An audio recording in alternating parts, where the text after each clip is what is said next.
ভারতের এই ছোট ছোট খুপড়ি গড়গুলো দেখলে, অর্থাৎ ভারত বলতে আমি বোঝাতে চাচ্ছি ক্যালকাটার এই নড়িয়া অঞ্চলের রেলের পাশ দিয়ে বয়ে চলা এই ছোট ছোট খুপড়ি গড়, পাশে ময়লা আবর্জনার স্তূপ। গড়ের ভিতরটা হয়তো পরিষ্কার পরিচ্ছন্ন, কারণ আমার জানা এবং দেখা মতে বিশেষত হিন্দু ভাই বোনেরা পরিষ্কার পরিচ্ছন্নতার ব্যাপারে সবসময় সচেতন থাকে।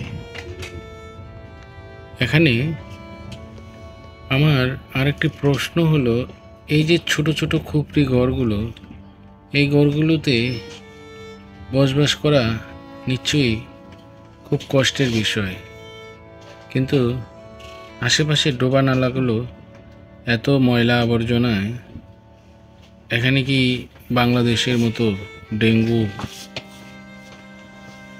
নামক ভয়ঙ্কর মশার জন্ম হয় না? কিংবা ভারতে কি ডেঙ্গুর প্রাদুর্ভাব বিস্তার করেনি?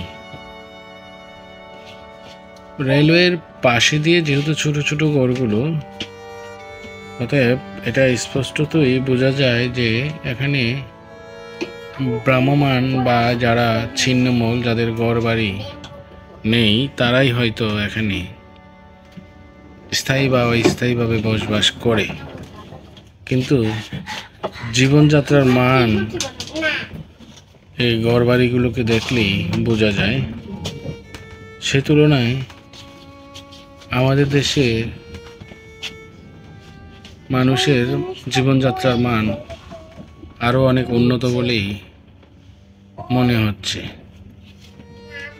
এখানে মানুষের চলনে বলনে, পোশাকে আশাকে এবং ঘরবাড়ি দেখে যতটুকু বোঝা যাচ্ছে, তাতে জীবনযাত্রার ব্যয়ের সাথে জীবনযাত্রার মান কোনোভাবেই সঙ্গতিপূর্ণ নয়।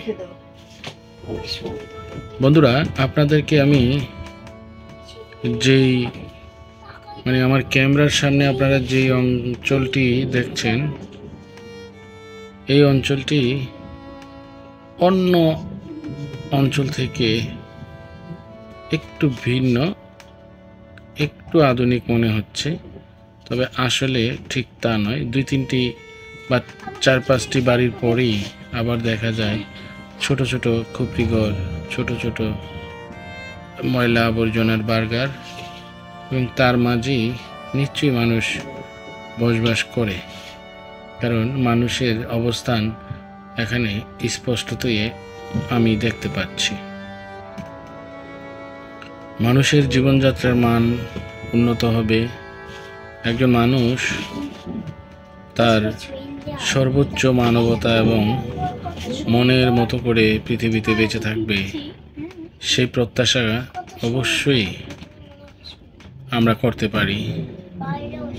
মানুষ হিসেবে এই পৃথিবীতে যেহেতু ক্ষণকালীন সময়ে আসা, তাই ক্ষণকালীন সময়ে যদি আমরা একটু উন্নত জীবন না হোক, ন্যূনতম ভালো একটি জীবন আমরা উপভোগ করতে পারি, তাহলেই মানুষের সার্থকতা।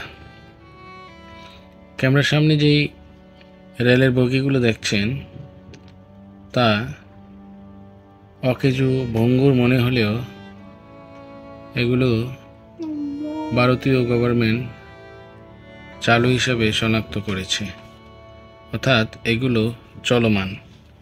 বিভিন্ন কারণে রেল স্টেশনে এগুলো ল্যান্ডিং করে রাখা হয়েছে। বাংলাদেশে চকচকে ঝকঝকে রেল স্টেশন কিংবা বাস ট্রাক যা দেখি, সে তুলনায় ভারতের কিছু কিছু অঞ্চলে সেরকম চকচকা ঝকঝকা দেখা যায় না। আমাদের দেশে অশোক লেল্যান্ড, আইসার কিংবা টাটার যে সুন্দর ট্রাকগুলো রাস্তায় চলে, ভারতে কিন্তু সেই সুন্দর ট্রাক বা গাড়িগুলো চলে না, কারণ তাদের সেই ব্রিটিশ আমলের সামনে 2 পাটের গ্লাসওয়ালা কাঠের বডির বিশাল দেহি ট্রাক এখনও রাস্তায় গর্বের সাথে চলাচল করে।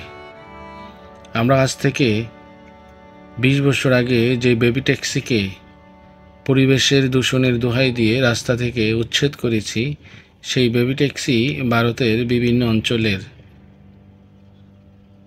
পরিবহনের অন্যতম একটি মাধ্যম। তবে এখানে বেবি ট্যাক্সিগুলো পরিবেশ দূষণ করে না। বন্ধুরা, আসুন আমরা দেশপ্রেমে সবাই সচেষ্ট হই, নিজের দেশকে ভালোবাসি।